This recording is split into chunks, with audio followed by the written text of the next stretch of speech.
there's been a lot of talk about pivots in the last couple of weeks regarding political parties, but here's the interesting thing. The media and the Liberals claim the Conservatives are changing their messaging, when in fact it's the opposite. It's the Liberals that seem to be changing all of their long-standing positions now that they realize an election's coming and just how unpopular and wrong they have been. Conservatives have been advocating to axe the carbon tax now for years. And meanwhile, the Liberals and Mark Carney, the leading contender, now comes out and says that he opposes the carbon tax and he's going to scrap it, but he's going to come up with a new plan that's going to just go and put a carbon tax on things like steel and aluminum because apparently Canadians don't use them a lot. That doesn't make any sense and makes even less sense when in recent days that Donald Trump has come in and imposed 25% tariffs on Canadian steel and aluminum. So to put a carbon tax on top of the steel industry at a time of 25% tariffs, that is Liberal math for you of making any sense. They're now opposed to the capital gains changes they've been advocating for months on now.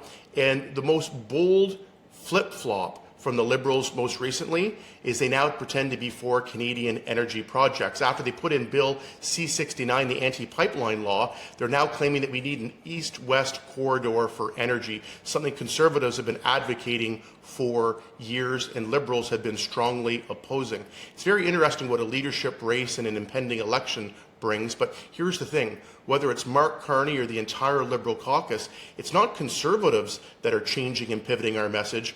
Ours is still a Canada First message that makes us more sovereign, that develops our natural resources, that gets rid of interprovincial trade barriers, and builds up our own country to be more sovereign and less reliant on the United States, building up and building here at home, creating Canadian paychecks. And meanwhile, it's the Liberals. They flip-flopped on the carbon tax, they flip-flopped on the capital gains, and now they're flip-flopping on energy projects that they have worked to scrap and cancel and sabotage the last couple of years. We talk about a pivot.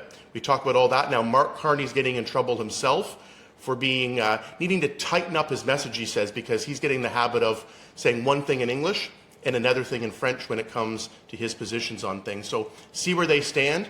Mark Carney's making a great Liberal leadership contender because he's flip-flopping on key issues and trying to deceive Canadians months before an election.